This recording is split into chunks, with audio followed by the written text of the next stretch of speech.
Namaste.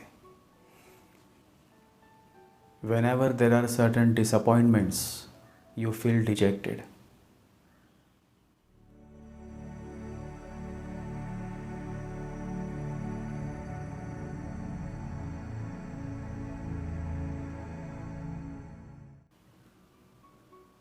And the larger question is that why you feel disappointed? What leads to disappointment?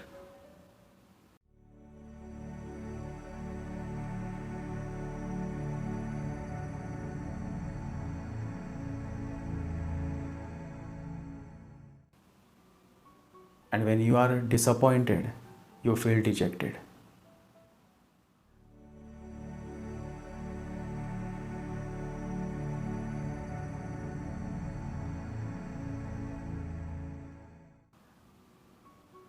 So in this podcast, I have discussed about certain placement that make you feel dejected.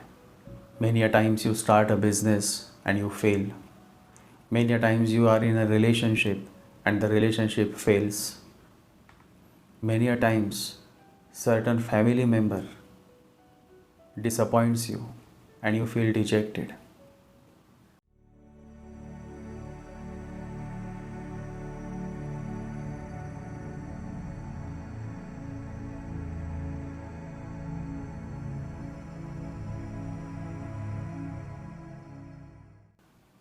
So many such instances happen due to which you feel dejected. And some of you even go into depression.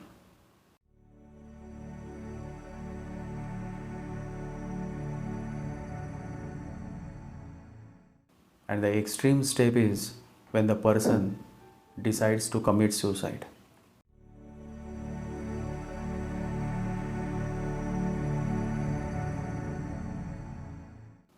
So in this podcast, I have talked about the feeling of being dejected. But along with that, there are also many deep insights that I have shared in this podcast. So let's begin.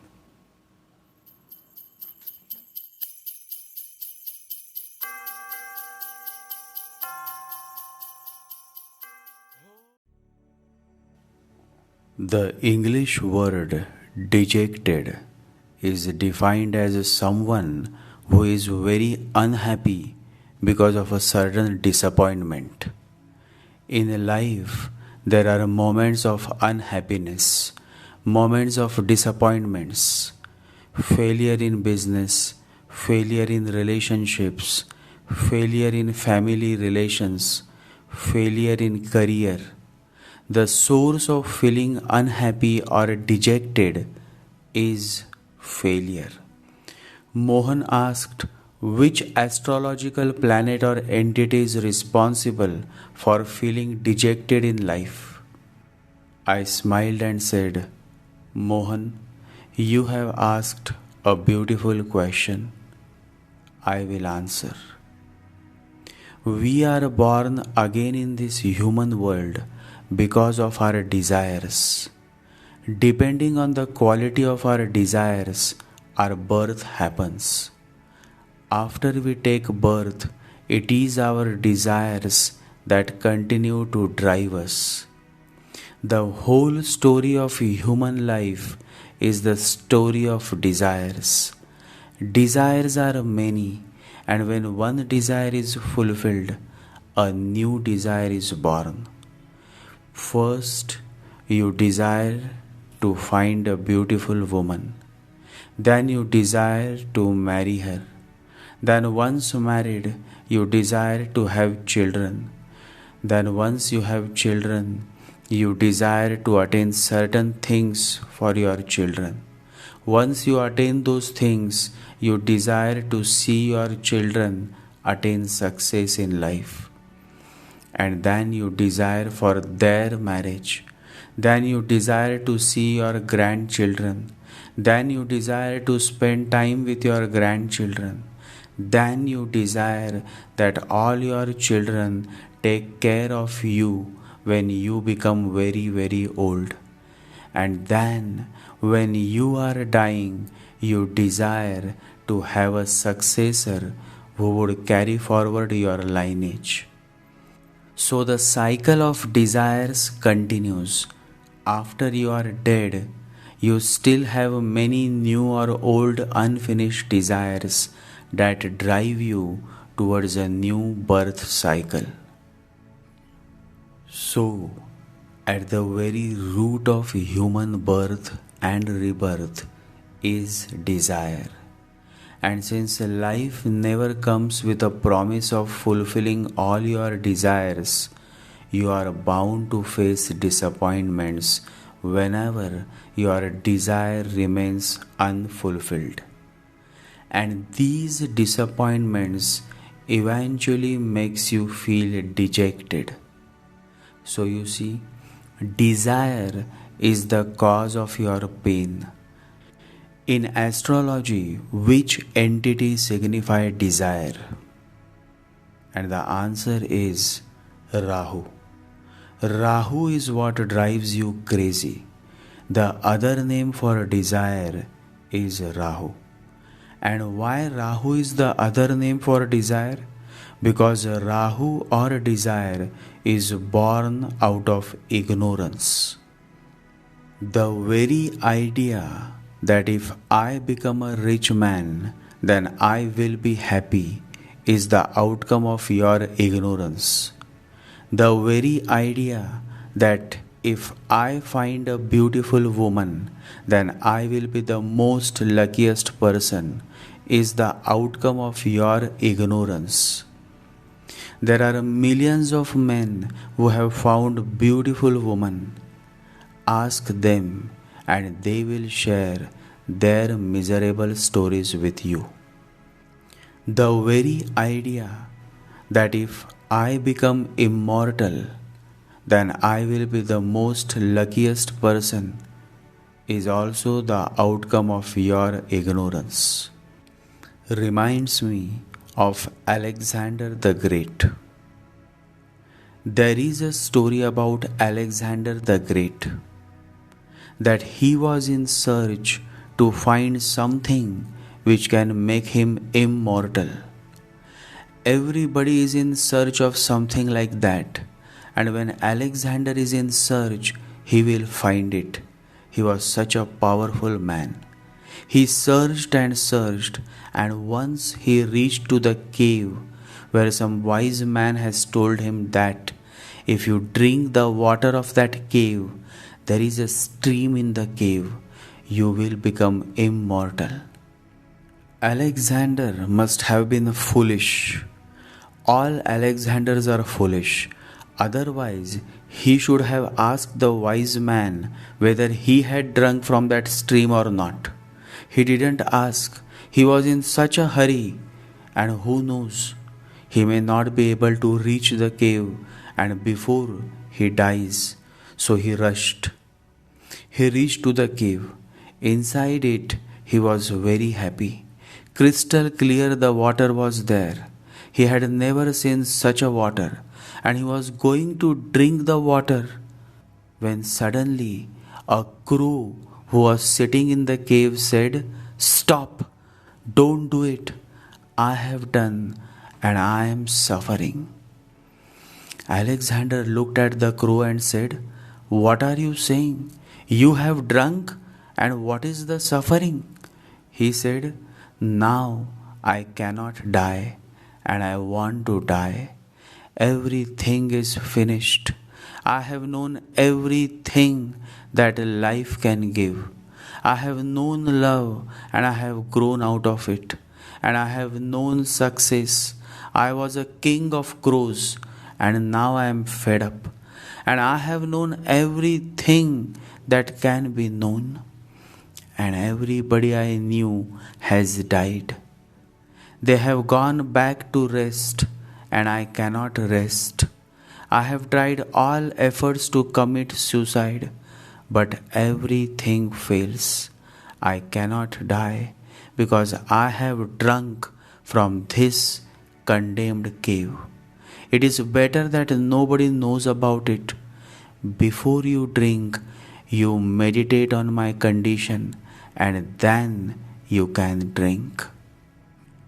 It is said that Alexander for the first time thought about it and came back without drinking from that cave and that stream. Life will be simply unbearable if there is no death. Love will be unbearable if there is no opposite to it. If you cannot separate from your beloved, it will be unbearable. The whole thing will become so monotonous, it will create a boredom. Life exists with the opposites. That's why it is so interesting. But people continue to live in ignorance, and it is this ignorance that makes them believe that if they become immortal, they will find eternal happiness. But look what that crow says to Alexander. The crow says, "Stop, don't drink the water, because I drank and now I am suffering. I will now never die and I am suffering." This is what happens, my fellows.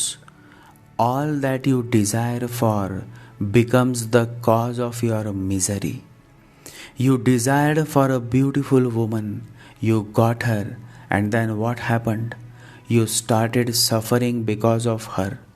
You wanted to earn millions of dollars, you earned, and then what happened? You got more enemies, more jealousies, more backstabbing, more fears, and more insecurities. Always remember, a man who has got a very fat bank balance and many properties is more insecure than a man sleeping on the street, because such a man has nothing to lose. He is a fakir. So now, Mohan, I will share certain placements in the chart that bring disappointments and the feeling of being dejected in life. Rahu in 4th house, Rahu in 1st house, Rahu in 7th house, Rahu in 10th house. These are the most significant placements of Rahu that can bring certain failures in life. Disappointments that would make you feel totally dejected in life. Additionally, when moon is with Rahu in the center houses, that is in 1st, 4th, 7th and 10th house, then definitely the person experiences certain mental issues and at some stage of life may need some medical help. Rahu in center houses makes you a pakka Rahuish person. And when you are driven by Rahu, then you tend to become more and more and more restless. You tend to overthink. You think and you think and you think.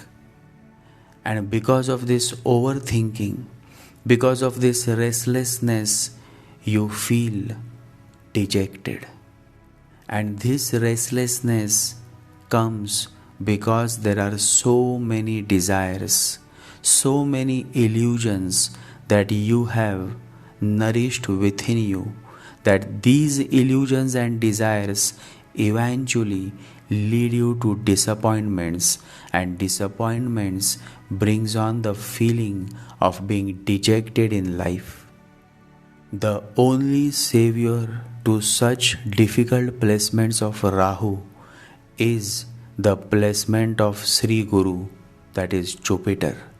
If Jupiter is exalted in your chart, then you may find some spiritual guru to guide you and to help you overcome the many miseries that Rahu, meaning your desires, bring in your life. Always remember, whenever your desire is fulfilled, you start suffering.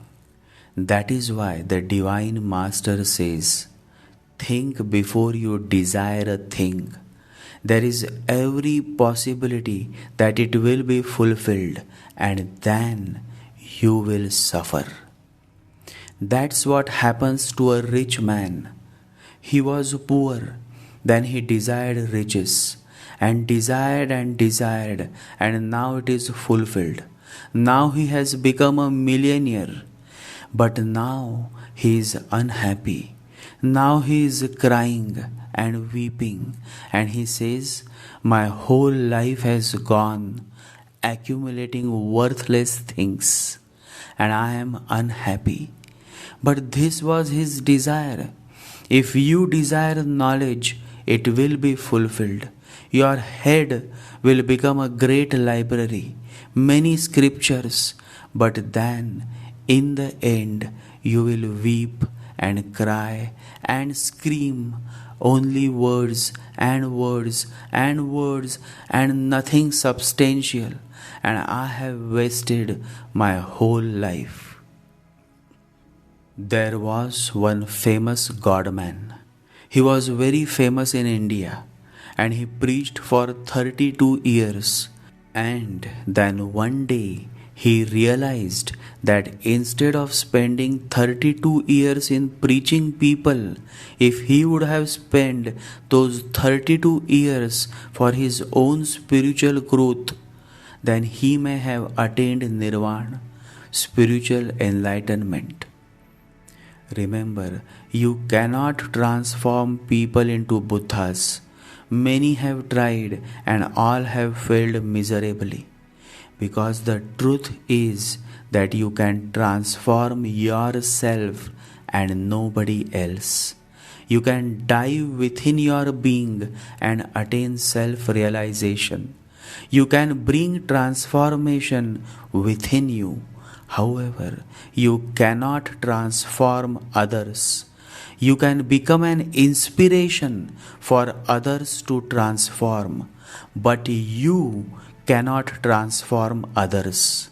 That's why the great Sufi saint Rumi says, when I was clever, I was trying to change others.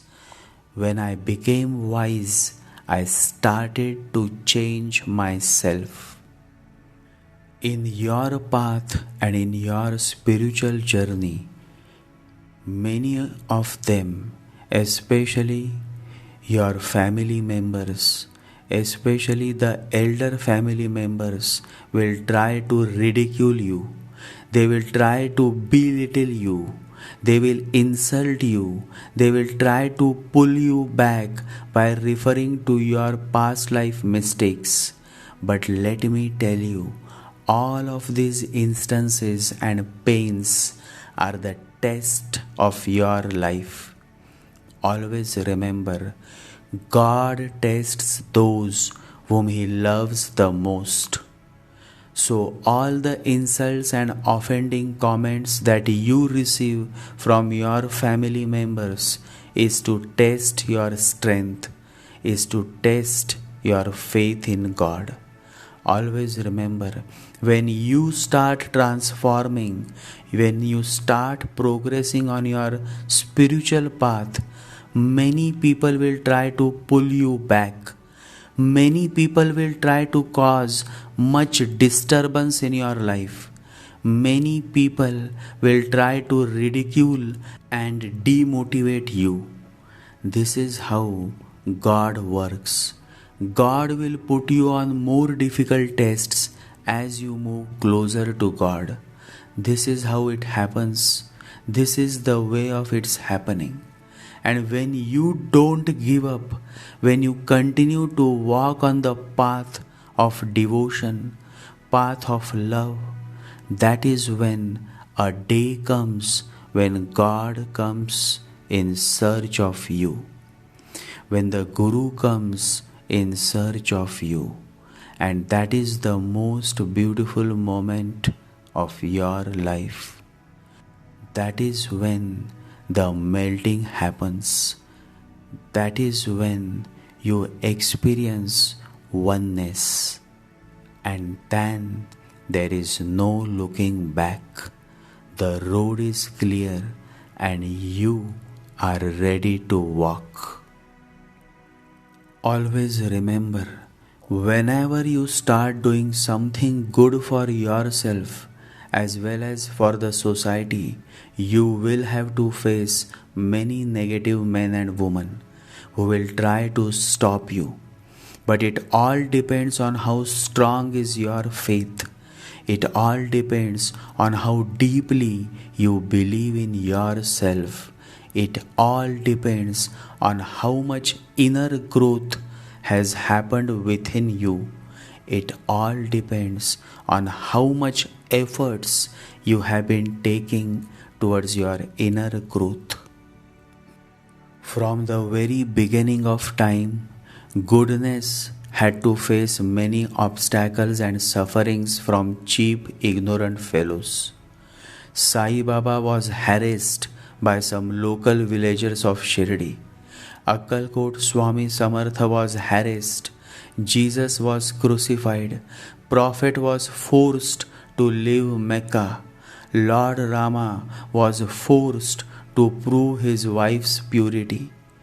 Lord Krishna had to face insults from the Kauravas, and the list is unending.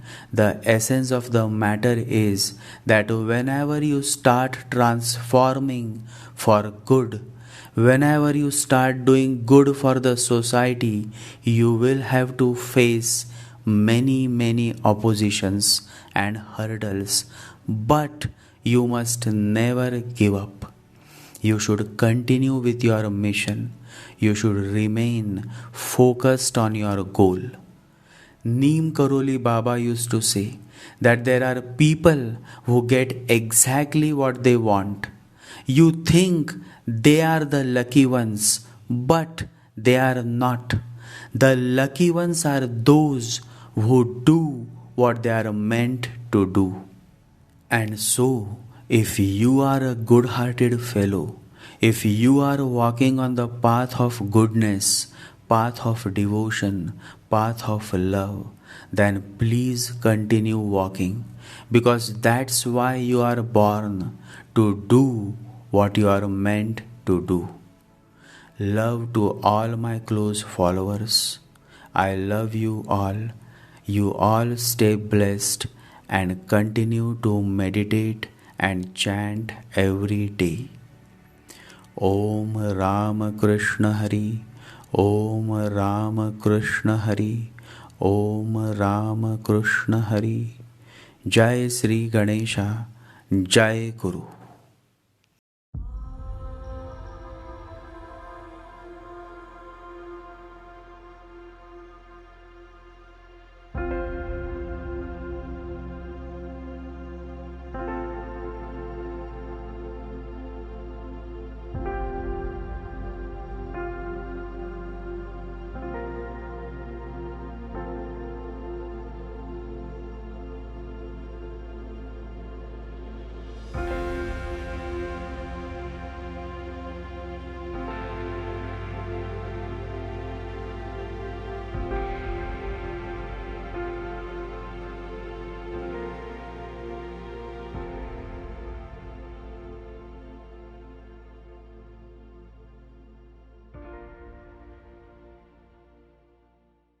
Om Gam Ganapataye Namaha.